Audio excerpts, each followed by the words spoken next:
அனைவருக்கும் அன்பான காலை வணக்கம். குரு பிரம்மா, குரு விஷ்ணு, குரு தேவோ மகேஸ்வர, குரு சாட்சா பரபிரம்மம், தஸ்மை ஸ்ரீ குருவே நமக. குரு வாழ்க, குருவே துணை. இன்று நாம் பார்க்கக்கூடிய நட்சத்திரம் 27வது நட்சத்திரமாக இருக்கக்கூடிய ரேவதி நட்சத்திரத்தை பற்றி பார்க்குறோம். ரேவதி நட்சத்திரம் அப்படின்னா அவர் அதிதேவதை நம்ம புதன் பகவான் அப்படின்னு சொல்கிறோம் இல்லையா? அப்போது புதன் பகவானுடைய சிறப்புகள் என்னென்ன, ரேவதி நட்சத்திரத்துடைய சிறப்புகள் என்னென்ன, அதனுடைய யோகம் தரும் நட்சத்திரங்கள் என்னென்ன, அதுக்கு யோகம் தராத நட்சத்திரங்கள் என்னென்ன அப்படின்ற ஒரு விஷயத்தை தான் இப்போ நாம் பார்க்க போகிறோம் இல்லையா? அப்போது ரேவதி நட்சத்திரம் அப்படின்னா முதல்ல நம்ம என்ன சொல்லணும்னா, 2 பேர்களை கொண்டு அழைக்கக்கூடிய நட்சத்திரக்காரர்களாக அவர் இருப்பார்கள். அப்போது வீட்டில் ஒரு பேராக இருக்கும், அலுவலகத்தில் ஒரு பேராக இருக்கும், வீட்டில் ஒரு பேராக இருக்கும், பள்ளிக்கூடத்தில் ஒரு பேராக இருக்கும் இல்லையா? அப்போது இரட்டை பெயர்கள் கொண்டவர்கள் தான் ரேவதி நட்சத்திரக்காரர்கள் அப்படின்னு நம்ம சொல்லலாம். அது மட்டும் இல்லாமல் இந்த ரேவதி நட்சத்திரத்தில் ஒரு குழந்தை பிறந்துச்சு அப்படின்னா அந்த வீட்டில் ஏதாச்சும் ஒரு சூழ்நிலையில் துர்மரணங்கள் நடக்கிறதுக்கான ஏற்பாடுகள். துர்மரணம் அப்படின்னா அந்த அல்பாயுசில் செத்து போகிறது, விபத்து ஏற்படுறது, இல்லை பார்த்தீங்கன்னா மருந்து குடிக்கிறது, இல்லை ஒரு நோய் நொடிகள் பார்த்தீங்கன்னா மருத்துவமனையில் போயிட்டு ஆகாத சூழ்நிலை இறந்து போகிறது, சிறு வயதிலே இறந்து போகிறதுக்கான காரணங்கள் இந்த ரேவதி நட்சத்திரத்தில் ஏற்படும். அப்போ இந்த ரேவதி நட்சத்திரக்காரங்களுடைய மிகப்பெரிய உத்தியோகத்தை கொடுக்கக்கூடியது, மிகப்பெரிய ஒரு ஆற்றல் அமைப்பை ஏற்படுத்தக்கூடியது என்னென்னு பார்த்தீங்கன்னா, இந்த செடி கொடிகள் நடுறதுனால, செடி கொடிகளை பாதுகாக்கிறதுனால விவசாயத்தில் பார்த்தீங்கன்னா அதிகமான முக்கியத்துவமும் அதிகமான நாட்டங்கள் கொண்டவர்களாக இருக்கக்கூடியவர்கள் இந்த ரேவதி நட்சத்திரக்காரர்கள் அப்படின்னு நம்ம எடுத்துக்கலாம். அப்போது தந்தை மீது அதிகமாக பிரியம் கொண்டவர்களாக ரேவதி நட்சத்திரக்காரர்கள் விளங்கி கொண்டு வருவார்கள். தந்தையினாவே அவங்களுக்கு அதிகமான உசுறு அப்படின்னு சொல்கிறோம் இல்லையா? அந்த காலகட்டத்தில் பார்த்தீங்கன்னா இந்த ரேவதி நட்சத்திரக்காரர்கள் கண்டிப்பாக இருக்கக்கூடிய சூழ்நிலை ஏற்படும். இப்போது வயதானாலும், அப்போது ஒரு 60 வயசு ஆனாலும் கூட பார்த்தீங்கன்னா இளமையான தோற்றம் கொண்டவர்கள் தான் இந்த ரேவதி நட்சத்திரக்காரர்கள். எவ்வளோதான் வயசானாலும் பார்த்தீங்கன்னா சிறு வயதில் இருப்பவர்கள் போலவே பார்த்தீங்கன்னா இளமையாகவே இருப்பாங்க. அந்த மாதிரி ஒரு அமைப்பாற்றல் ஏற்படுத்தி கொடுக்கக்கூடியவங்க நம்ம ரேவதி நட்சத்திரக்காரர்கள். அப்போது இந்த சிரிக்கும் இந்த டால்பின் படம் நம்ம சொல்கிறோம் இல்லையா? அப்போ அந்த டால்பின் படம் எப்பவுமே சிரிப்பு புன்னகையோடு இருக்கக்கூடியவர்கள் அப்படின்னு நம்புறியா? அது மாதிரி இந்த சிரிப்புடன் இருக்கக்கூடிய டால்பின் படத்தை டெய்லியுமே அவங்க காலையில் தூங்கி எழுந்திரிச்சோடனே அந்த படத்தை பார்க்கறதுனாலேயே அவங்களுக்கு மிகப்பெரிய சிறப்பையும் அன்றைய நாள் பொழுதுமே அவங்களுக்கு பார்த்தீங்கன்னா நல்லா சந்தோஷமான நாளாகவும் பார்த்தீங்கன்னா எப்பவுமே இந்த சோகமாக இருக்கிறது அது மாதிரி நிகழ்வுகள் நடக்காமல் சூழ்நிலை அவங்களுக்கு ஏற்படுறதுக்கான காரணங்கள் ஏற்படும். அது மட்டும் இல்லாமல் தந்தையின் உடன் பிறந்தவர்கள் பிறப்பூரில் பார்த்தா தொல்லைகள் உண்டு. தந்தையோட பிறந்த சித்தப்பா, பெரியப்பா, அத்தைமார்கள் அப்படி நம்ம சொல்கிறோம் இல்லையா? அந்த உறவுமுறைகள் மூலமா இந்த ரேவதி நட்சத்திரக்காரர்கள் எப்போவுமே ஏதாச்சும் ஒரு பிரச்சனை கொண்டு வந்து கொடுத்துட்டே இருக்கும். திருமண வயதாக இருந்தால் அத்தை பொண்ணை திருமணம் பண்ணவே இல்லை அப்படின்னு ஒரு பிரச்சனை கொடுக்குறது. அதே போல் சொத்து விவகாரங்கள் வரும்பொழுது இந்த சித்தப்பன் பெரியப்பன் பார்த்தோன்னா தகப்பனாருடைய சேர்ந்து கூட்டு சொத்தாக இருக்கும். அந்த சொத்து பிரிக்கிற போவது பார்த்தீங்கன்னா வாக்குவாதங்கள் வரும், பூமி மனை பிரச்சனைகள் உருவாகி கொடுக்கறது. அது போன்ற தகப்பனார் வழியில் பிறக்கக்கூடியவர்களுக்கும் இந்த ரேவதி நட்சத்திரக்காரர்களுக்கும் எக்காரணத்தை கொண்டும் ஒரு சிறப்பு இல்லாமலே கடைசி வரை வாழக்கூடிய சூழ்நிலை ஏற்படும். இந்த ஏமாற்றம் அடையிறதுக்கூடிய நட்சத்திரமும் பார்த்தீங்கன்னா இந்த ரேவதி நட்சத்திரம். எல்லாமே நம்புவாங்க. கடைசியில் அவர்கள் மூலிமா இவங்க பெரிய ஒரு ஏமாற்றத்தையும் இவங்க அனுபவிக்க வேண்டிய சூழ்நிலை ஏற்படும். அப்போது இந்த ரேவதி நட்சத்திரக்காரர்களுக்கு உடல் ரீதியாக என்ன ஒரு பிரச்சனை உருவாகும் பார்த்தீங்கன்னா நரம்பு தளர்ச்சி அப்படின்ட்டு சின்ன வயசுலேயே அவங்களுக்கு அந்த சூழ்நிலை ஏற்படுதுங்க. நான் ஆராய்ச்சி செஞ்சதில் இந்த நரம்பு தளர்ச்சின்றது யாருக்கு அதிகமாக பாதிக்கப்படுறாங்கன்னு பார்த்தீங்கன்னா இந்த புதனுடைய அனுகிரகம். நம்ம உடல் ரீதியாகவே நம்ம என்ன சொல்லுவோம், புதன் தான் நரம்புக்கு அதிபதினு நம்ம சொல்லுவோம். அந்த நரம்பு சீக்கிரமாக பார்த்தீங்கன்னா பலவீனமாகக்கூடிய நட்சத்திரக்காரர்கள் யாருன்னு பார்த்தீங்கன்னா இந்த ரேவதி நட்சத்திரக்காரர்கள். அதே போல் இந்த சளி தொந்தரவு, ஆஸ்துமா தொந்தரவு, இந்த மூச்சு சம்மந்தப்பட்ட பிரச்சனைகள் எல்லாமே வரத்துக்கான காரணங்களும் இந்த ரேவதி நட்சத்திரக்காரர்களுக்கு ஏற்படுறதுக்கான சூழ்நிலை இருக்குது. அப்போது ரேவதி நட்சத்திரத்தில் ஒரு குழந்தை பிறக்குது அப்படின்னா ஒரு குறிப்பிட்ட வயதுக்கு மேலே அவங்க நடைப்பயிற்சி அதிகப்படுத்துறதும், ஓடுறது, வாக்கிங்கில் பார்த்தீங்கன்னா ரன்னிங், ஜாக்கிங் அது மாதிரியான சூழ்நிலையை மூச்சு சம்மந்தப்பட்ட பயிற்சி எடுக்கிறது மிகவும் சிறப்பை கொடுக்கும். அது மட்டும் இல்லை, யாரையுமே இவங்க பார்த்தீங்கன்னா சீக்கிரம் நம்ப மாட்டாங்க. அப்படி நம்பிட்டாங்க அப்படின்னா அவங்களுக்காக எந்த வேலை செய்யறதுக்கும் தயங்க மாட்டாங்க. யாருமே நம்பக்கூடிய சூழ்நிலை இருக்காது. அப்படி கரெக்டான நேரத்தில் அவங்க மைண்ட் செட்டில் நம்பி வந்துட்டாங்க, அவங்க மேலே ஒரு முழு நம்பிக்கை வச்சுருக்காங்க அப்படின்னா இறுதி கட்டம் வரைக்கும் அந்த நம்பிக்கை அவங்களை விட்டு வீண் போகவே போகாது. அது மாதிரியான சூழ்நிலை உருவாக்கி கொடுக்கக்கூடியவர்கள் நம்ம ரேவதி நட்சத்திரம். அப்புறம் அதாவது ஆங்கில மருத்துவம், இந்த ரேவதி நட்சத்திரங்களுடைய பரம்பரைக்கு பார்த்தீங்கன்னா ஆங்கில மருத்துவம் சொல்ல முடியாது, மெடிசன்ஸ் அது எதுவுமே பார்த்தீங்கன்னா சூட்டபிள் ஆகவே ஆகாது. முடிஞ்ச வரைக்கும் இவங்களுக்கு நாட்டு மருத்துவம் தான், இயற்கையான மருத்துவம் தான் இவங்களுக்கு கை கொடுக்குமே தவிர ஆங்கில மருத்துவம் இவங்களுக்கு கை கொடுக்கவே கொடுக்காது. அதனால் வரக்கூடிய பிரச்சனைகள் தீராத சூழ்நிலை ஏற்படுத்தி கொடுக்கும். இவருக்கு இந்த கற்பூரம் மிளகாயெல்லாம் போட்டு திருஷ்டி சுற்றுவாங்க இல்லையா, அது மாதிரி இந்த ரேவதி நட்சத்திரக்காரங்களுக்கு திருஷ்டி சுத்துறது கற்பூரத்தை வைத்தோ இல்லை மிளகாயை வைத்தோ திருஷ்டி சுத்தவே கூடாது. அப்படி சுத்தினா தான் உங்களுக்கு பிரச்சனை வருமா தவிர அது சுத்தாத வரைக்கும் அந்த பிரச்சனை வேறு சில சூழ்நிலைக்கெல்லாம் நம்ம மாற்றிக்கலாமே தவிர அவங்களுக்கு இந்த மிளகாய் சுற்றுறதுனாலையோ இல்லை கற்பூரத்தை சுற்றினாலும் அவங்க திருஷ்டி விலகாது அப்படின்ற ஒரு விஷயத்தையும் நம்ம தெளிவாக தெரிஞ்சுக்கணும். அதே போல் இந்த ரேவதி நட்சத்திரத்தில் இன்னொரு சிறப்பு என்னன்னு பார்த்தீங்கன்னா, சனி பகவான் பிறந்த நட்சத்திரம் அப்படின்னு பார்த்தீங்கன்னா அது ரேவதி நட்சத்திரம் தான். அப்போது சனி பகவானே ஒரு நீதி தேவதை இல்லையா, அப்போ சனி பகவான் பிறந்த நட்சத்திரமாக இருக்கக்கூடியது தான் நம்ம ரேவதி நட்சத்திரம் அப்படி சொல்கிறோம்.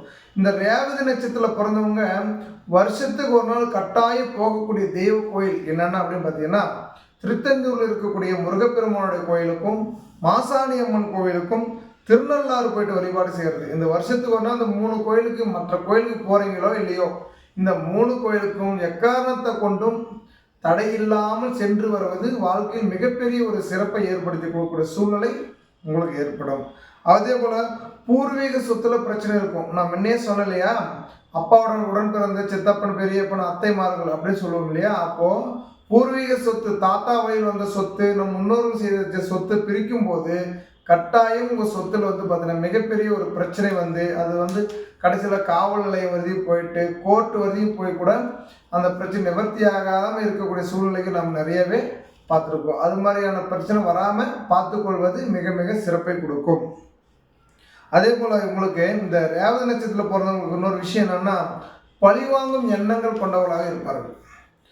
ரத்தத்துக்கு ரத்தம் பார்க்கணும், அடிக்கு அடி கொடுக்கணும், அவங்களுக்கு நம்மக்கிட்ட எவ்வளோ பணம் செலவாச்சோ அந்தளவுக்கு அவங்க வீட்லேயும் பணம் செலவழிக்க வைக்கணும் அப்படின்ற பழிவாங்கும் குணம் கொண்டவர்கள் தான் நம்ம ரேவதி நட்சத்திரக்காரர்கள். அதே போல் இந்த பெண்களுக்கு இந்த மாதவிடாய் பிரச்சனை அப்படின்றது அதிகமாக வர்றதுக்கான சூழ்நிலை அவங்களுக்கு ஏற்படுங்க. பெண்களுக்கு இந்த மாதவிடாய் பிரச்சனை வருது, அப்புறம் சூழ்நிலை வரும்போது என்ன செய்யணும்னா மாத தீட்டு பிரச்சனை சொல்கிறோம் இல்லையா, அது பெண்கள் இன்றைக்கி நிறையவே அவதிப்பட்டு கொண்டு வருகிறார்கள். இந்த ரேவதி நட்சத்திரக்காரர்களுக்கு சிறப்பு அதிகமாகவே சூழ்நிலை ஏற்படும். அப்போது நம்ம என்னென்ன தெய்வங்கள்லாம் வழிபாடு செய்கிறதுனால இதனால் உடல் அமைப்புள்ள கோளாறுகள் நிவர்த்தி செய்ய முடியும் அப்படின்னு பார்த்தீங்கன்னா, பெருமாள் கோயிலுக்கு செல்வதோ, துர்க்கை அம்மனை வழிபாடு செய்வதோ, முருகப்பெருமானை வழிபாடு செய்கிறதுனாலே வாழ்க்கையில் சில உடல் சம்பந்தப்பட்ட பிரச்சனை நம்ம குறையறதுக்கான வாய்ப்புகள் ஏற்படும். அதே போல் மீனாட்சி அருள் பெற்ற நட்சத்திரம் ரேவதி நட்சத்திரம். மதுரையில் இருக்கக்கூட மீனாட்சி அம்பாவை வழிபாடு செய்கிறதுனாலையும் மிகப்பெரிய ஒரு யோகத்தையும் நம்மளால் பெற முடிய சூழ்நிலையை ஏற்படுத்தி கொடுக்கும். இந்த ரேவதி நட்சத்திரக்காரர்கள் நிறைய ஆராய்ச்சிகள் செய்யக்கூடிய சூழ்நிலை ஏற்படும். எதை பார்த்தா அந்த சயின்டிஸ்ட் சொல்கிறோம் இல்லையா, நம்முடைய மறைந்த முன்னாள் அப்துல் கலாம் ஐயா அவர்கள் எவ்வளோ இந்த நாட்டுக்காக எவ்வளோ ஒரு விஷயத்தெல்லாம் செஞ்சுருக்காங்க. சொல்கிறது வார்த்தைகள் இல்லாத அளவுக்கு அவ்வளோ ஒரு வாழ்க்கையவே நம்மளுடைய நாட்டுக்காக அர்ப்பணித்தவர். அது போன்ற ஆராய்ச்சி செய்யக்கூடிய எண்ணங்களும் அதிகமாக உருவாக்கி கொடுக்கக்கூடிய நட்சத்திரம் என்னன்னு பார்த்தீங்கன்னா இந்த ரேவதி நட்சத்திரம் அப்படின்னு நம்ம எடுத்துக்கலாம். இந்த ரேவதி நட்சத்திரத்தில் பிறந்தவங்க பார்த்தீங்கன்னா நிறைய டாக்டர்ஸ் பட்டம் வாங்கியிருப்பாங்க, பெரிய பெரிய வல்லுநர்களாக இருப்பாங்க, ஆராய்ச்சியாளராக இருப்பாங்க, மருத்துவராக இருப்பாங்க, ஆப்ரேஷன் செய்யக்கூடிய மருத்துவர்களாக இருப்பார்கள். அதிகமாக பார்த்தீங்கன்னா இது மாதிரி பெரிய பெரிய பதவிகள் இருக்கக்கூடியவங்க எல்லாமே ரேவதி நட்சத்திரத்தினுடைய அனுகிரகம் பெற்றவர்களாக இருப்பார்கள். கடைசி வரை பார்த்தா கல்வி கற்க ஆர்வமாக இருக்கும். கல்விக்கு வயதில் சொல்கிறோம் இல்லையா, அதுபோல் 40 வயசு ஆனாலும் கூட அவன் இன்னமும் படிக்கணும், இன்னமும் படிக்கணும், நிறைய பட்டங்கள் வாங்கணும், பதவிகள் வாங்கணுன்ற ஆர்வங்களும் எண்ணங்களும் கொண்டவர்கள் தான் நம்ம ரேவதி நட்சத்திரக்காரர்கள். அப்போது இந்த ரேவதி நட்சத்திரக்காரர் இன்னொரு அனுகிரகம் என்னன்னு பார்த்தீங்கன்னா, 100 பேர் ஒரு கூட்டம் இருந்தாலும் அந்த 100 பேர் கூட்டத்துக்கு நம் தலைவனாக இருந்து செயல்படுத்தி அவங்க பார்த்தா நல்ல ஒரு வழிகாட்டியாக இருக்கக்கூடிய நட்சத்திரக்காரர்கள் ரேவதி நட்சத்திரக்காரர்கள். அப்போது அது மாதிரியான சூழ்நிலை இருக்கும்போது இந்த ரேவதி நட்சத்திரம் பிறந்த அந்த வம்சாவளியில் யாராச்சும் ஒருத்தருக்கு மனம் குன்றியவர்களாக, மன வளர்ச்சி இல்லாதவர்களாக இருப்பார்கள். இந்த புதனுடைய ஆதிக்கம் குறைந்து காணப்பட்டால் மன வளர்ச்சி இல்லாமல் அவங்க அந்த வீட்டில் வாழக்கூடிய தன்மையும் ஏற்படும். இந்த ரேவதி நட்சத்திரம் இன்னொரு சிறப்பு என்னன்னு பார்த்தீங்கன்னா, ரேவதி நட்சத்திரத்தில் ஒரு குழந்தை பிறந்திருந்தால் அந்த வம்சத்திலோ அந்த குடும்பத்திலோ ஒரு ஜோதிடர்கள் கண்டிப்பாக உருவாகுவார்கள் அப்படின்றது ஜோதிடத்தில் சொல்லப்பட்ட ஒரு உண்மை. கட்டாயம் அந்த குடும்பத்தில் ஒரு ஜோதிடர்கள் உருவாகுவார்கள் அப்படின்றது நம்ம தெரிஞ்சுக்கலாம். அதே மாதிரி இந்த ரேவதி நட்சத்திரத்தில் பிறந்த ஒரு நபருக்கு, அது ஆணாக இருந்தாலும் பெண்ணாக இருந்தாலும், தனக்கு வர வேண்டிய துணைகள் பார்த்தீங்கன்னா பிடிவாதம் பிடிக்கக்கூடிய துணைவராக அவங்க இருப்பார்கள். பிடிவாதக்காரர்களாக அவர் திகழ்ந்து வருவார்கள். இந்த ஜாதகத்தில் புதன் அல்லது வெள்ளிக்கிழமை அன்று பசுமாட்டுக்கு ஊற வைத்த பச்சரிசி, புதன்கிழமையோ அல்லது வெள்ளிக்கிழமை நாளையோ பசுமாட்டுக்கு ஊற வைத்த பச்சரிசியை தானம் செய்வதால் பல வகையிலும் பல நன்மைகளை உங்களுக்கு ஏற்படுத்தி கொடுக்க சூழ்நிலை ஏற்படும். யானை வழிபாடு செய்கிறது, யானைக்கு உணவளிக்கிறது, அது போன்ற சின்ன சின்ன நீங்கள் பரிகாரம் செய்வதன் மூலமாக பெரிய பெரிய வெற்றி உங்களால் அடைய முடிய சூழ்நிலை ஏற்படுத்தி கொடுக்கும். இந்த ரேவதி நட்சத்திரம்னாவே புதன் இல்லையா, அப்போது ஸ்கின் சம்மந்தப்பட்ட அலர்ஜி, தோல் வியாதிகள் அப்படின்றது உங்களுக்கு சீக்கிரமாகவே வரத்துக்கான சூழ்நிலை ஏற்படும். அது மாதிரி இருக்கிறதுனால கோயிலுக்கு பாலோ தயிரோ இளநீரோ இல்லை பன்னீர் அபிஷேகம் இது போன்ற அபிஷேகத்து பொருள் வாங்கி கொடுத்து அந்த அபிஷேகத்தை நீங்கள் பார்ப்பதினாலும் இந்த தோல் சம்பந்தப்பட்ட வியாதிகள் உங்களை விட்டு குணமடையத்துக்கான சூழ்நிலை ஏற்படும். அதே போல் வெட்டி வேரை ஊற வைத்து அதிலேருந்து பார்த்தா நீர், அந்த வெட்டி வேரை ஊற வைக்கிற தண்ணி நீங்கள் குடிக்கிறதுனால கூட பார்த்தீங்கன்னா இந்த ஸ்கின் சம்மந்தப்பட்ட அலர்ஜி உங்களுக்கு வராமல் இருப்பதற்கான சூழ்நிலையும் ஏற்படுது. அதே போல் அடுத்தவர்களுடைய தவறை சுட்டி காட்டக்கூடிய ராசி நட்சத்திரக்காரர் யாருன்னு பார்த்தீங்கன்னா இந்த ரேவதி நட்சத்திரக்காரர். மற்றவருடைய தவறையும் சரி செய்யக்கூடிய சமைப்பாற்றல் கொண்டவர்கள் ரேவதி நட்சத்திரக்காரர்கள். அப்போது இந்த ரேவதி நட்சத்திரக்காரர்களுக்கு ஆகாத நட்சத்திரம், சேராத நட்சத்திரம் அப்படின்னு என்னன்னு பார்த்தீங்கன்னா மகம் நட்சத்திரக்காரர்கள். எப்பவுமே மகம் நட்சத்திரக்காரர்கள் நம்மளோட நட்பாகவோ இல்லை ஒரு உறவாகவோ இல்லை ஒரு நண்பனாகவோ இல்லை ஒரு பார்ட்னர்ஷிப்பில் இருக்கக்கூடியவராகவோ இருந்தார்கள் அப்படின்றால் அந்த ஒரு நட்பு, அந்த உறவு, அந்த ஒரு பார்ட்னர்ஷிப் உங்களுக்கு கடைசி வரைக்கும் தோள் கொடுத்து காப்பாற்றாது. அதில் ஏதாச்சும் ஒரு வீழ்ச்சி அடைந்து அதில் மிகப்பெரிய ஏமாற்றத்தை கொடுக்கக்கூடிய சூழ்நிலையும் உங்களுக்கு ஏற்படுத்தி கொடுக்குற சூழ்நிலை ஏற்படுதுங்க. சரி, இப்போது உங்களுக்கு அதிர்ஷ்டமான தேதிகள் என்னென்ன அப்படின்னு நம்ம பார்ப்போம். ரேவதி நட்சத்திரக்காரங்களுக்கு அதிர்ஷ்டம் தரக்கூடிய தேதிகள் என்னென்னு பார்த்தீங்கன்னா 5ஆம் தேதி, 8ஆம் தேதி, 14ஆம் தேதி, 17ஆம் தேதி, 23ஆம் தேதி, 26ஆம் தேதி. இது போன்ற தேதிகள் உங்களுக்கு மிகப்பெரிய யோகத்தையும் அதிர்ஷ்டத்தையும் தரக்கூடிய தேதிகளாக உங்களுக்கு அமைந்திருக்குது. அதிர்ஷ்டம் தரக்கூடிய நட்சத்திரங்கள் என்னன்னு பார்த்தீங்கன்னா கேட்டை நட்சத்திரம், மூலம் நட்சத்திரம், பூராட நட்சத்திரம் உங்களுக்கு மிகப்பெரிய யோகத்தையும் அதிர்ஷ்டத்தையும் தரக்கூடிய நட்சத்திரமாக அமையுதுங்க. நான் என்ன சொன்ன மாதிரி தான் அதிர்ஷ்டம் இல்லாத நட்சத்திரம், உங்களுக்கு ஆகாத நட்சத்திரம் என்னன்னு பார்த்தீங்கன்னா மூலம் நட்சத்திரம் தான். இந்த மூல நட்சத்திரத்தில் எப்பவுமே எந்த விதமான விஷயங்கள் செய்தாலும் உங்களுக்கு மிகப்பெரிய மாற்றம் கண்டிப்பாக கொடுக்காது. அதனால் அந்த மூல நட்சத்திரம் வர அன்னைக்கு எக்காரணத்தை கொண்டும் எந்த ஒரு செயலையும் தவிர்த்து கொள்வது வாழ்க்கை மிகப்பெரிய சிறப்பை கொடுக்கும். உங்களுக்கு அதிர்ஷ்டம் கொடுக்கக்கூடிய திசைகள் அப்படின்னு பார்க்கும்போது வடக்கு திசை உங்களுக்கு மிகப்பெரிய யோகத்தை கொடுக்கக்கூடிய திசையாக உங்களுக்கு அமைந்திருக்கிறது. அப்போது சரி, நம்ம சாப்பிட்ற சாப்பாடு என்ன மாதிரியான பொருள், எந்த உலோகத்தில் இருக்க தட்டாக இருந்தால் நம்ம சிறப்பை கொடுக்கும் அப்படின்னு பார்க்கும்போது பித்தளை பாத்திரத்தை உபயோகப்படுத்தினால், பித்தளை பாத்திரம் சாப்பிட்றதோ இல்லை பித்தளை பாத்திரத்தில் தண்ணி குடிக்கிறதுனாலையோ அடிக்கடிக்கு பித்தளை பாத்திரம் பயன்படுத்தி கொண்டு வந்தீங்கன்னா உங்கள் வாழ்க்கையில் மிகப்பெரிய யோகத்தை கொடுக்கக்கூடிய சூழ்நிலை உங்களுக்கு ஏற்படுத்தி கொடுக்கும். அதே போல் சில பேர் வீட்டில் பார்த்தீங்கன்னா சிட்டுக்குருவி வளர்க்குறது, அதே பார்த்தீங்கன்னா பூனை வளர்க்குறது, கிளி வளர்க்குறதெல்லாம் யாருன்னு பார்த்தீங்கன்னா இந்த ரேவதி நட்சத்திரக்காரர்கள் இது போன்ற செயல்பாடுகளையும் இது போன்ற பறவை இனங்களையும் வளர்த்து கொண்டு வருவார்கள். இவங்க அடிக்கடி எங்கே அதிகமாக நேரத்தை செலவிட வேண்டும் அப்படின்னு பார்த்தீங்கன்னா பால் பண்ணை, பால் வாங்கக்கூடிய இடம், பால் புழங்கக்கூடிய இடம், இது போன்ற இடங்களில் பார்த்தீங்கன்னா அதிகமாக நேரத்தை செலவிடுறதுனாலையும் அவங்க மன அமைதியும் ஏற்படுத்தி கொடுக்குற சூழ்நிலை இவங்களுக்கு ஏற்படும்.